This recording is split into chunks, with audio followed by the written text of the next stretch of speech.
I never thought I would share this story.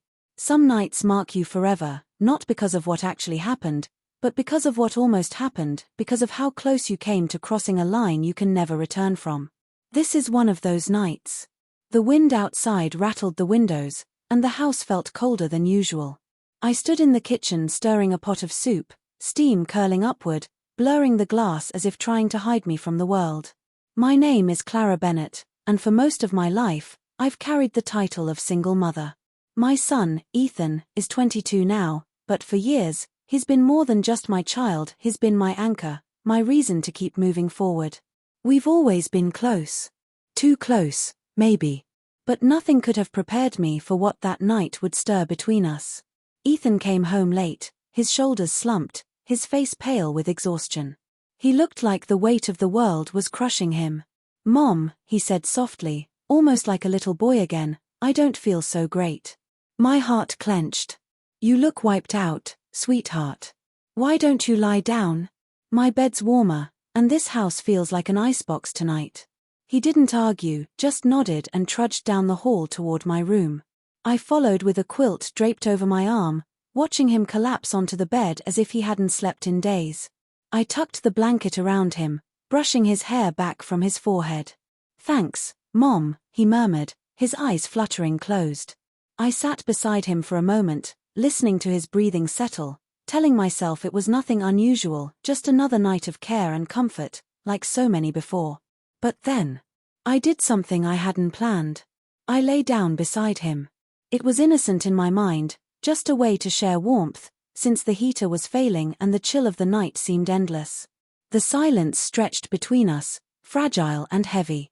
Ethan shifted in his sleep, pressing closer against me. I told myself it was harmless, just like when he was a little boy curling against me after a nightmare. But this time, it didn't feel the same. His arm slid around me, gentle, familiar yet different. My chest tightened. I wanted to move, to say something, but the words caught in my throat. And then, I felt it. The unmistakable way his body responded beneath the quilt. My thoughts spiraled. This was my son, my Ethan. But the way he held me, the warmth of his breath against my neck, stirred something I didn't want to admit existed. My heart raced with confusion. I hated myself for noticing it, for not pulling away immediately. Then, as if sensing my hesitation, Ethan stirred. His eyes met mine, wide and uncertain. "Mama," he whispered. "Is this okay?" The vulnerability in his voice mirrored the conflict tearing through me. I should have said no. I should have stopped it right then. But my body betrayed me. I gave the smallest nod, my throat too tight to speak. His hand brushed a strand of hair from my cheek, and my eyes closed against the tenderness. Then, just as suddenly, he pulled back. A nervous laugh broke the tension. "Sorry, Mom. I didn't mean to. I don't know what that was." The spell shattered. I sat up, my breath shaky. "It's okay, Ethan," I said, forcing a smile. "We're just tired." But it wasn't okay. We both knew it. Something had shifted, and nothing would ever feel the same again. Before I could say more, the doorbell rang, sharp, insistent, almost like the universe itself was intervening. At the door stood our neighbor, Tom Harris. A kind man, always looking out for us. "Hey, Clara," he said, concern in his eyes. "I noticed your lights were still on. Heater still giving you trouble?" I nodded, grateful for the interruption, though my voice trembled. "Would you mind taking a look?"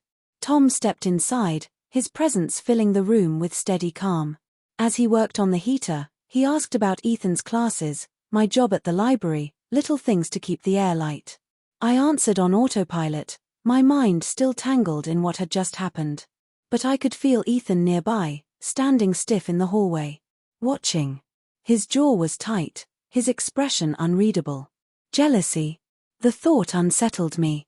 When Tom finished, he gave me a reassuring smile. "All set. Call me if it gives you more trouble." He glanced briefly at Ethan, then back at me, his smile dimming for just a second. I thanked him, closed the door, and leaned against it, my chest rising and falling too quickly. The silence that followed was thicker than before. "You okay?" I asked Ethan carefully. He shrugged. Didn't expect Tom to show up. His tone was clipped, sharper than usual. Without another word, he turned and disappeared into his room. I stood alone in the quiet house, my mind replaying every moment. I felt like a stranger in my own home, caught between two versions of myself, the mother who raised him, and the woman who had just almost lost herself. Later that night, a soft knock at my door startled me. "Come in," I called, my voice unsteady.